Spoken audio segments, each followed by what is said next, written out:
नमस्कार मैत्रिणींनो, नमस्कार. आपल्या डिव्हाइन टच या चॅनलवरून मी विनया कुलकर्णी आपणा सर्वांचं खूप मनापासून स्वागत करते.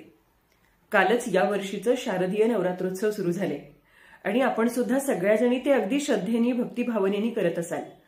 आणि आपल्या चॅनलच्या माध्यमातून या नवरात्री निमित्त देवीच्या 9 रूपांच्या कथा प्रसारित करण्याचा हा जो मानस आहे, हा जो हेतू आहे, या हेतूने केवळ पौराणिक कथा आपल्यापर्यंत पोहोचवायच्या या हेतूने आज देवीच्या दुसऱ्या रूपाची कथा आपण पाहणार आहोत.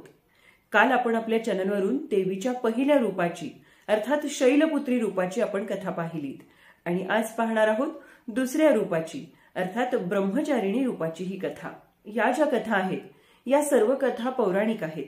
आपल्यापर्यंत दंतकथा, आख्यायिका या स्वरूपात आपल्यापर्यंत येऊन पोहोचलेल्या आहेत. त्यामुळे यावरती कितपत विश्वास ठेवायचा हा प्रत्येकाच्या श्रद्धेचा विषय आहे. आणि या सर्वच रूपांच्या कथांची आणि नवरात्रीच्या सर्व व्हिडिओची लिंक मी डिस्क्रिप्शनमध्ये देणार आहे. आपण जरूर सगळे व्हिडिओ तिथे जाऊन पहा. तर चला तर मग जाणून घेऊया देवीच्या दुसऱ्या दिवसाच्या रूपाची कथा अर्थात ब्रह्मचारिणी रूपाची कथा. ब्रह्म अर्थात तपस्या, भक्तांना अनंत फल देणारं हे देवीचं रूप ब्रह्मचारिणी.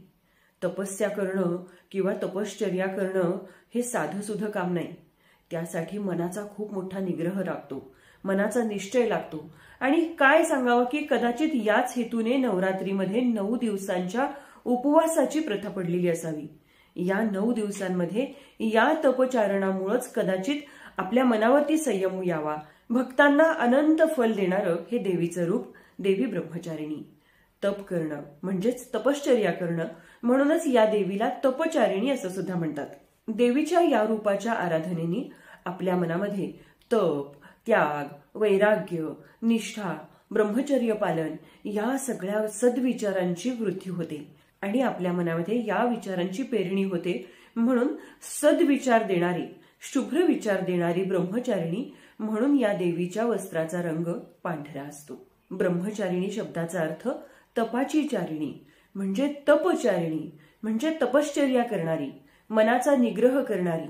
एखादी इच्छा पूर्ण करण्यासाठी कितीही कठोर तप करावे लागले, कितीही कष्ट करावे लागले तरी सुद्धा ती गोष्ट मिळवण्यासाठी तपश्चर्या करणारी अर्थात ती गोष्ट अर्थातच आयुष्यासाठी नितांत गरजेची असणारी. अर्थात देवी ब्रह्मचारिणीनं भगवान शिवांना प्राप्त करून घेण्यासाठी जी तपश्चर्या केली, घोर उग्र तपश्चर्या केली, या तपश्चर्येतलं तिचं जे रूप होतं ते रूप म्हणजे ब्रह्मचारिणी.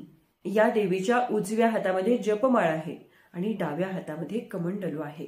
पूर्वजन्मामध्ये हिमालयाच्या पोटी जन्म घेतलेली शैलपुत्री आणि याच शैलपुत्रीने भगवान शिवशंकरांना प्राप्त करून घेण्यासाठी जी उग्र तपश्चर्या केली, त्या तपश्चर्येतलं तिचं हे शुद्ध, सात्विक आणि साध्वीचं रूप म्हणजे अर्थात ब्रह्मचारिणी. असंही सांगण्यात येतं की जवळजवळ 11,000 वर्ष देवीनं केवळ फळं आणि फुलं खाऊन वनामध्ये राहून घोर तपश्चर्या केली. खूप कठीण उपास केले.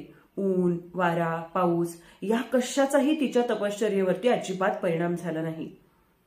3,000 वर्षांपर्यंत केवळ बेलाची पानं खाऊन तिनं आराधना केली आणि त्यानंतर तर तिनं पाणी सुद्धा घ्यायचं बंद केलं, म्हणजे अगदी निर्जल असे उपवास केले.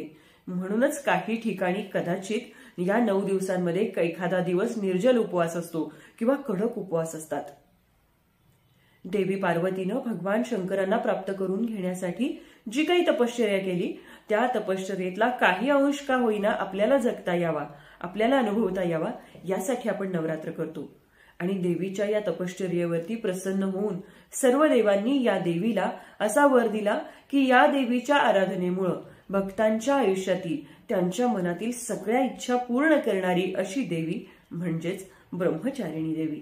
म्हणजे जसं देवीनं उग्र तपश्चर्या करून आपल्याला हवे असलेले पती मिळवले, तसेच आपण आपल्या सुद्धा आयुष्यामध्ये आपल्याला मिळालेल्या पतीला दीर्घायुष्य लाभावं म्हणून महिला नवरात्र करतात. अर्थात या पाठीमागचा मानसशास्त्रीय हेतू सुद्धा हाच की घरादाराला सौख्य लाभावं.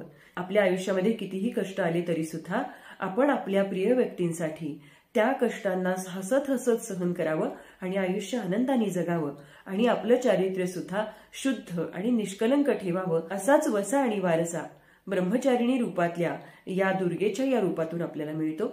देवी ब्रह्मचारिणीची अखंड कृपा आपल्यावरती सुद्धा अखंड राहावी आणि परमेश्वराने सर्व देवांनी तिला दिलेला जो वर आहे की सगळ्यांच्या मनातल्या इच्छा पूर्ण करणारी ती ब्रह्मचारिणी, तशाच तुमच्या माझ्या सर्वांच्या मनातल्या इच्छा ब्रह्मचारिणी पूर्ण करू अशा नवरात्रीच्या आपणा सर्वांना खूप खूप सदिच्छा. भेटूया देवीच्या पुढच्या रूपामधली, अर्थात देवीच्या तिसऱ्या दिवसाच्या तिसऱ्या रूपाची कथा, अर्थात चंद्रघंटा रूपातल्या कथेच्या व्हिडिओमध्ये. तोपर्यंत जय माता दी.